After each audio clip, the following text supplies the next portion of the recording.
Hello everybody, welcome to my channel. Today I'm doing a LEGO review of LEGO City Mountain Police set 60170.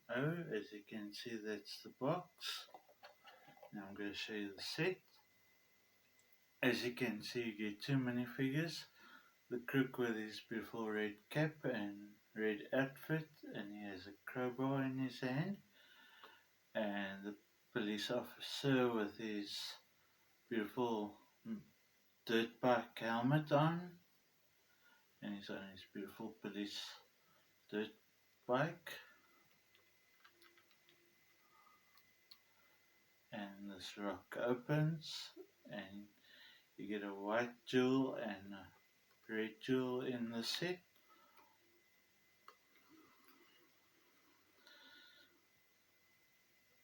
And you get a snake, a Lego piece that looks like a snake.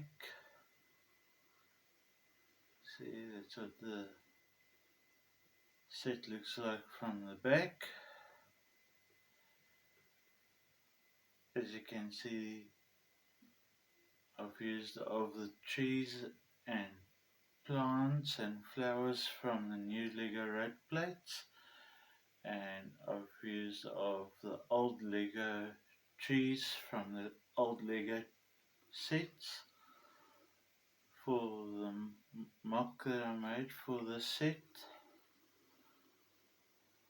And the set is from 2018 to 2019.